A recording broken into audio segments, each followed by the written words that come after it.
ಕೊರಟಗೆರೆ ಗ್ರಾಮದಲ್ಲಿ 15 ವರ್ಷಗಳ ನಂತರ ನಡೆಯುತ್ತಿರುವ ಗ್ರಾಮ ದೇವತೆ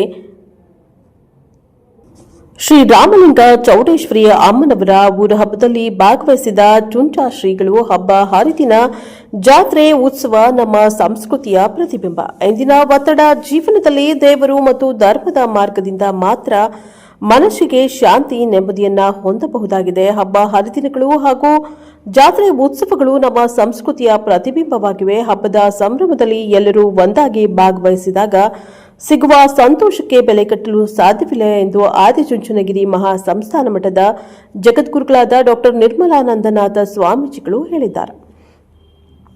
ಅವರು ಕೃಷ್ಣರಾಜಪೇಟೆ ತಾಲೂಕಿನ ಸಾಂಸ್ಕೃತಿಕ ಗ್ರಾಮವಾದ ಕೊರಟಗೆರೆಯ ಊರ ಹಬ್ಬದಲ್ಲಿ ಭಾಗವಹಿಸಿ ತಾಯಿ ಶ್ರೀ ರಾಮಲಿಂಗ ಚೌಡೇಶ್ವರಿ ಅಮ್ಮನವರಿಗೆ ವಿಶೇಷ ಪೂಜೆ ಸಲ್ಲಿಸಿ ಮಾತನಾಡಿದರು. ಭಾರತೀಯ ಸನಾತನ ಧರ್ಮಕ್ಕೆ ವಿಶ್ವದಲ್ಲಿಯೇ ಖ್ಯಾತಿ ಹಾಗೂ ಮನ್ನಣೆ ಇದೆ. ಕೊರಟಗೆರೆ ಗ್ರಾಮದಲ್ಲಿ ಗ್ರಾಮದ ಆರಾಧ್ಯ ದೇವತೆ ಶ್ರೀ ರಾಮಲಿಂಗ ಚೌಡೇಶ್ವರಿ ಅಮ್ಮನವರಿಗೆ 15 ವರ್ಷಗಳ ನಂತರ ಊರ ಹಬ್ಬ ಬಲಿಪ್ರದಾನ ಹಾಗೂ ಗ್ರಾಮದ ದೇವರುಗಳಾದ ಶ್ರೀ ವೀರಭದ್ರೇಶ್ವರ ಈಶ್ವರ ಬಸವೇಶ್ವರ ಜಾತ್ರಾ ಮಹೋತ್ಸವವು ಸಡಗರ ಸಂಭ್ರಮದಿಂದ ಅದ್ದೂರಿಯಾಗಿ ನಡೀತಾ ಇದೆ. ನಮ್ಮ ಸಂಸ್ಕೃತಿ ಹಾಗೂ ಆಚಾರ ವಿಚಾರಗಳ ಮೇಲೆ ಬೆಳಕು ಚೆಲ್ಲುವ ಹಬ್ಬದಲ್ಲಿ ಭಾಗಿಯಾಗುವುದೇ ನಮ್ಮ ಸುಕೃತ ಪುಣ್ಯವಾಗಿದೆ ಎಂದು ತಿಳಿಸಿದ ಚುಂಚಾ ಶ್ರೀಗಳು ಕೊರಟಗೆರೆ ಗ್ರಾಮದ ಜನರ ಸಂಸ್ಕೃತಿಯ ಆರಾಧನೆ ಹಾಗೂ ಧಾರ್ಮಿಕ ನಂಬಿಕೆಯು ಎಲ್ಲರಿಗೂ ಮಾದರಿಯಾಗಿದೆ ಎಂದು ಹೇಳಿದರು. ಶಾಸಕ ಎಚ್ಡಿ ಮಂಜು ಕಾರ್ಯಕ್ರಮದ ಅಧ್ಯಕ್ಷತೆ ವಹಿಸಿ ಮಾತನಾಡಿ, ಕೊರೋನಾ ಹಿನ್ನೆಲೆಯಲ್ಲಿ 12 ವರ್ಷಕ್ಕೆ ನಡೆಯಬೇಕಾಗಿದ್ದ ಊರ ಹಬ್ಬವು 3 ವರ್ಷ ತಡವಾಗಿ 15 ವರ್ಷಗಳ ನಂತರ ಸಾಧು ಸಂತರ ಸಮ್ಮುಖದಲ್ಲಿ ಅದ್ದೂರಿಯಾಗಿ ನಡೀತಾ ಇದೆ. ಗ್ರಾಮದ ಜನರು ಜಾತಿ ಮತ ಹಾಗೂ ಪಂಥಗಳಿಂದ ಮುಕ್ತವಾಗಿ ಎಲ್ಲರೂ ಒಂದಾಗಿ ಸಂತೋಷದಿಂದ ಹಬ್ಬದಲ್ಲಿ ಭಾಗಿಯಾಗಿ ನಾಡಿಗೆ ಭಾವೈಕ್ಯತೆಯ ಸಂದೇಶ ನೀಡಿದ್ದಾರೆ ಎಂದು ಹೇಳಿದರು.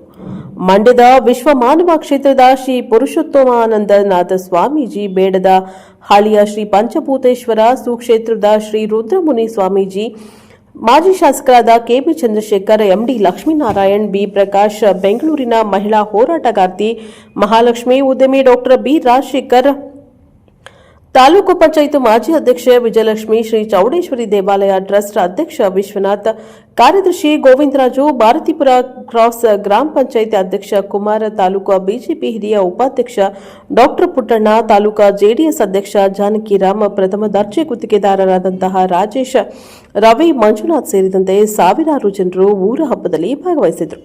ಜಾನಪದ ಕಲಾ ತಂಡಗಳ ವೈಭವದ ಮೆರವಣಿಗೆಯು ಎಲ್ಲರ ಗಮನವನ್ನ ಸೆಳೆಯಿತು. ಚುಂಚಾ ಶ್ರೀಗಳನ್ನ ಬೆಳ್ಳಿಯ ಸಾರೋಟಿನಲ್ಲಿ ವಿಜೃಂಭಣೆಯಿಂದ ಮೆರವಣಿಗೆ ಮಾಡಿ ಗ್ರಾಮಕ್ಕೆ ಪೂರ್ಣಕುಂಭ ಸ್ವಾಗತದೊಂದಿಗೆ ಬರಮಾಡಿಕೊಳ್ಳಲಾಯಿತು. ಮೈಸೂರಿನ ಡಾಕ್ಟರ್ ಶ್ರೀಧರ ಶರ್ಮಾ ಪೂಜಾ ವಿಧಿವಿಧಾನಗಳನ್ನು ನೇತೃತ್ವವನ್ನು ವಹಿಸಿದ್ರು. Bureau reporter doctor KR Neelakanta, Krishnarajapete, ಪ್ರಜಾಪವ ಟಿವಿ, ಮಂಡ್ಯ.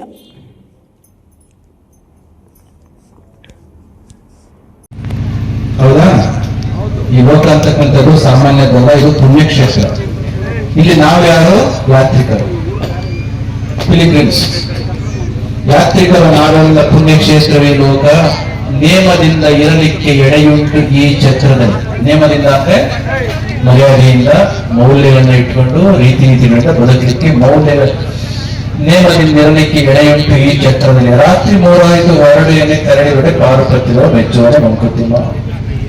ಈ ಜಗತ್ತಿಗೆ ಬಂದ ಕಾಲದಲ್ಲಿ ಬದುಕಿನ 100 ವರ್ಷದ ಅವಧಿಯಲ್ಲಿ ಈ ಭೂಮಿಯ ಮೇಲೆ ನಾವೆಲ್ಲರೂ ಕೂಡ ಭಕ್ತಿ, ಶ್ರದ್ಧೆ, ಪ್ರಾಮಾಣಿಕತೆ, ಈ ನೀತಿ ನಿಯಮಗಳನ್ನ ಇಟ್ಕೊಂಡದ್ದೇ ಆದ್ರೆ ಇಲ್ಲಿರೋರ್ಗೂ ಚಂದ ಅನ್ಸುತ್ತೆ, ಓದ್ನವರಿಗೆ ಜಗತ್ತು ಗೌರವನ ಕೊಡುತ್ತೆ. ಇಂತಹ ಸಂಸ್ಕಾರವನ್ನು ಕೊಡ್ತಕ್ಕಂಥವ್ರು ಯಾರಪ್ಪ ಅಂದ್ರೆ ಮಕ್ಕಳಿಗೆ 100 ವರ್ಷ ಬದುಕುವ ಮಕ್ಕಳಿಗೆ ಸಂಸ್ಕಾರ ಕೊಡ್ತಕ್ಕಂಥವರು ನೀವು ತಾಯಿದ್ರು. ಇಂತಹ ತಾಯಿದ್ರು ಮಕ್ಕಳಿಗೆ ಸಂಸ್ಕಾರ ಕೊಟ್ಟು ಬೆಳೆಸಿದ್ದೆ ಆದ್ರೆ ಮುಂದೆ ತಾಯಂದ್ರೆ ಇರ್ತಾರೋ ಇರೋದಿಲ್ವೋ. ಆದ್ರೆ ಮಕ್ಕಳು ಮಾತ್ರ ಜಗತ್ತು ಸ್ವಲ್ಪ ಕಾಲ ಇರೋ ಟೈಮ್ನಲ್ಲಿ ಅಮ್ಮಂದನ್ನು ನೆನೆಸ್ಕೊಳ್ಬೇಕು. ಜಗತ್ತು ಅಮ್ಮಂದನ್ನು ನೆನೆಸ್ಕೊಳ್ಬೇಕು ಅಂದ್ರೆ ತಾಯಿದು ಬಹು ಮುಖ್ಯ. ಅದಕ್ಕಾಗಿ ಮುಂದೆ ಕೊಡದಿರ್ತಕ್ಕಂಥ ತಾಯಂದಿರಿಗೆ ಎಲ್ಲರೂ ಕೂಡ ಧನ್ಯವಾದಗಳನ್ನ ಹೇಳಬೇಕು. ಕಾರಣ ಏನಂದ್ರೆ ಅವರು ಸಂಸ್ಕಾರ ಕೊಡ್ತಕ್ಕಂಥವ್ರು, ನಮ್ಮನ್ನ ಜನ್ಮಕ್ಕೆ ಕಾರಣೀಭೂತರಾಗಿರ್ತಕ್ಕಂಥವ್ರು. ಅಂತಹ ತಾಯಿಯ ಚೌಡೇಶ್ವರಿ ಅಮ್ಮನ ದೊಡ್ಡ ಹಬ್ಬವನ್ನು ಮಾಡ್ತಾ ಇರ್ತಕ್ಕಂಥ ಈ ಗಳಿಗೆನಲ್ಲಿ ಬೇಡ ಬೇಡ ಆದ್ರೂ ಕೂಡ ವಿಜ್ಞಾನ ತಂತ್ರಜ್ಞಾನ ನಮ್ಮ ಮಧ್ಯದಲ್ಲಿ ನುಸುಳ್ತಾ ಇದೆ. ಬೇಕೇ ಬೇಕು, ಬೇಕಾ ಬೇಡ? ವಿಜ್ಞಾನ ತಂತ್ರಜ್ಞಾನ ಬೇಕು. ಮೊಬೈಲ್ ಯಾರಿಗೆ ಬೇಡ? ಟಿವಿಗಳು ಯಾರಿಗೆ ಬೇಡ? ನಾನು ಯೂಸ್ ಮಾಡ್ತಾರೆ ಮೈಕ್ ಯಾರಿಗೆ ಬೇಡ? ಅಲ್ಲಿ ಹಾಕಿರ್ತಕ್ಕಂಥ ಬೆಳಕು ಯಾರಿಗೆ ಬೇಡ? ಇಲ್ಲಿ ವಿಡಿಯೋ ಮಾಡಿಬಿಟ್ಟು ಅವರ ಟಿವಿಗಳಿಗೆ ಆಗಾಗ್ಲೇ within no time real time ಅಲ್ಲಿ ಕಳಿಸ್ತಾ ಇರ್ತಕ್ಕಂಥ ನ್ಯೂಸ್ ಯಾರಿಗೆ ಬೇಡ? ಎಲ್ಲರಿಗೂ ಬೇಕು. ಆದ್ರೆ ಅದು ಒಂದು ಆಯುಧ, ಆ ಆಯುಧವನ್ನು ನಿಜವಾಗಿ ನೋಡ್ತಾ ಇದ್ದೀವಿ ಅಂತ ಹೇಳಿದ್ರು. ಇದು ಒಂದು ಮಾತು. ಹೀಗೆ ಕಾಲ ಹೊರಟು 1 ವರ್ಷ ಆಯ್ತು. 1 ವರ್ಷ ಆಯ್ತು. ಪೂಜ್ಯ ಗುರುಗಳು ಮೈಸೂರು ಹೋಗ್ಲಿಕ್ಕೆ ಅಂತ ರಾಮನಗರಕ್ಕೆ ಬಂದರು. ಆಗ ಏನ್ ಮಾಡಿದ್ರು, ಸಿದ್ದೇಶ್ವರ ಸ್ವಾಮಿಗಳು ಹೊಸದಾಗಿ ಬಿಟ್ಟಿದ್ದಂತ ತೆಂಗಿನ ಕಾಯಿಗಳನ್ನ ದೊಡ್ಡದಾಗಿ ಗುಡ್ಡೆ ಮಾಡಿ ತುಂಬಾ ನಗ್ತಾ ಇದ್ರು. ದೊಡ್ಡವರು ಕೇಳಿದ್ರು, ಏನು ಸಿದ್ದೇಶ್ವರ ಸ್ವಾಮಿಗಳು ತುಂಬಾ ಖುಷಿಯಾಗಿದ್ದೀರಿ ಅಂತ ಕೇಳಿದ್ರೆ, ನೋಡಿದ್ರೆ ಎಷ್ಟೊಂದು ಫಲ ಬಿಟ್ಟುಬಿಟ್ಟಿದೆ ನಮ್ಮ ಮರಗಳು ಅಂತ ಹೇಳಿದ್ರಂತೆ. ಮತ್ತೆ ಹೋದ ವರ್ಷ ಅಳ್ತಾ ಇದ್ರೆ, ಈ ವರ್ಷ ಇಷ್ಟೊಂದು ಬಿಟ್ಬಿಡಿ ಅಂತ ನಗ್ತಾ ಇದ್ರಿ. ಮಠ ಭಕ್ತರು ಬಂದು ಕೇಳಿದಾಗ ಇಲ್ಲ ಅನ್ಬಾರ್ದು. ಅವ್ರು ಬರ್ತಾರೆ, ಅವ್ರು ಎಣ್ಣೆ ಕುಡಿತಾರೆ, ಹೋಗ್ತಾ ಇರ್ತಾರೆ ಅಂತ ಈ ಮಾತನ್ನ ಹೇಳಿದ ಮಾತಿನ ಸಂದರ್ಭದಲ್ಲಿ ಯಾಕೆ ನೆನಪು ಮಾಡ್ಕೊಂಡ್ರೆ ಅಂದ್ರೆ, ಪ್ರೀತಿ ಎಲ್ಲಿರ್ತದೋ ಅಲ್ಲಿ ಬೇಕಾದೆಲ್ಲವೂ ಕೂಡ ಮನೆಗೂ ಬರ್ತದೆ, ಮಠಕ್ಕೂ ಬರ್ತದೆ. ಪ್ರೀತಿ ಇಲ್ಲ ಅಂದ ಕಡೆ ಮನೆಗೂ ಬರೋದಿಲ್ಲ, ಮಠಕ್ಕೂ ಬರೋದಿಲ್ಲ. ಅಂತಹ ಪ್ರೀತಿ ಬರಬೇಕು ಅಂತಂದ್ರೆ ಇಂತಹ ಆಧ್ಯಾತ್ಮಿಕ ಕಾರ್ಯಕ್ರಮಗಳನ್ನು ಕೂಡ ಭಾಗವಹಿಸಬೇಕು. ಅದಕ್ಕಾಗಿ ಇವತ್ತು ಇಲ್ಲಿಗೆ ಬಂದದ್ದಕ್ಕೆ ತುಂಬಾ ಸಂತೋಷ ಆಗಿದೆ. ತಾಯಿಯಲ್ಲಿರ್ತಕ್ಕಂಥ ಈ ಕಾರ್ಯಕ್ರಮ ಗಂಡಸರು ಕೂಡ ಅಷ್ಟೇ ಶ್ರದ್ಧೆಯಿಂದ, ಅಷ್ಟೇ ಭಕ್ತಿಯಿಂದ, ನಮ್ಮ ಯುವಕರು ಪೊಲೀಸ್ನವರು ಕೂಡ ಇಡಬೇಕಾಗ್ತಾ ಇಲ್ಲ, ಅವ್ರನ್ನ ಅಷ್ಟೊಂದು ಶ್ರದ್ಧೆಯಿಂದ ನಡ್ಕೊಂಡಿದ್ರಿ. ಆಧುನಿಕತೆಯ ವಿಜ್ಞಾನದಲ್ಲಿ ಎರಡನ್ನೂ ಕೂಡ ಮೇಳೈಸಿಕೊಂಡು ನಮ್ಮ ಬದುಕನ್ನ ಚಂದ ಮಾಡಿಸ್ಕೊಳ್ಳೋಣ. ಆಸ್ತಿಕ ಮಹಾಶಯರಿಗೆ ಆತ್ಮೀಯ ಸ್ನೇಹಿತರೆ, ಇದೊಂದು ವಿಶೇಷವಾದ ಕಾರ್ಯಕ್ರಮ. ಬಹುಶಃ ಇವತ್ತೇನಾದ್ರೂ ನೀವು ಬರದೇ ಹೋಗಿದ್ದಿದ್ರೆ ಕಾರಣಾಂತರದಿಂದ ಅವರ ಮಿಸ್ಟೇಕ್, ಗ್ರೇಟ್ ಆಪರ್ಚುನಿಟಿ, ಒಂದು ಒಳ್ಳೆ ಅವಕಾಶವನ್ನು ಕಳ್ಕೊಂಡ್ಬಿಡ್ತಾ ಇದ್ದಾರೆ. ನಮ್ಮ ದೇಶಕ್ಕೆ, ನಮ್ಮ ದೇಶದಲ್ಲಿ ಜನಗಳಿಗೆ ಕೊರತೆ ಇಲ್ಲ. ಚೈನಾವನ್ನ ಮೀರಿಸಿ ಈಗಾಗಲೇ ನಂಬರ್ 1 ಪಾಪ್ಯುಲೇಟೆಡ್ ಕಂಟ್ರಿ ಅಂತ ಆಗೋಗಿದೆ. ಹೌದಾ? ಜಗತ್ತಿನ ಬಹುದೊಡ್ಡ ಜನಸಂಖ್ಯೆ ಉಳ್ಳಂತ ದೇಶ ಅಂತ ಈಗಾಗಲೇ 146 ಕೋಟಿನ, ಸ್ವಾತಂತ್ರ್ಯ ಬಂದಾಗ 33 ಕೋಟಿ, ಈಗ 146 ಕೋಟಿ.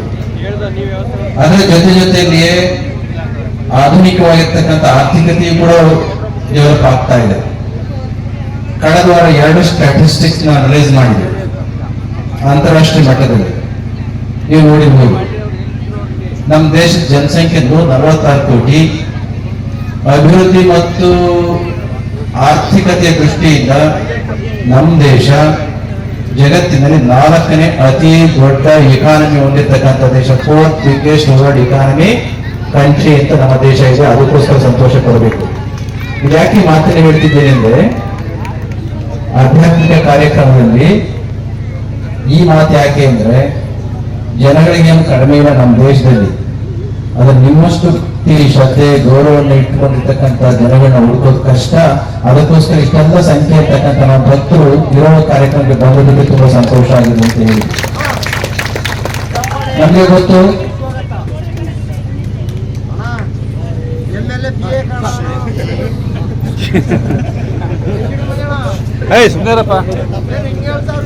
ನಂತರದಲ್ಲಿ ಕಾರ್ಯಕ್ರಮ ಮುಂದುವರಿಯುತ್ತೆ. ಪೂಜ್ಯ ಸ್ವಾಮಿಗಳು ಎದುರು ಕೂಡ ಇರ್ತಾರೆ. ಇವತ್ತು ಹಬ್ಬ ಮಾಡ್ತಾ ಇದ್ದೇವೆ, ಹೌದಾ? ಮನೆ ಬರ್ತೀನಿ ಸುಂದರ ಊಟಕ್ಕೆ.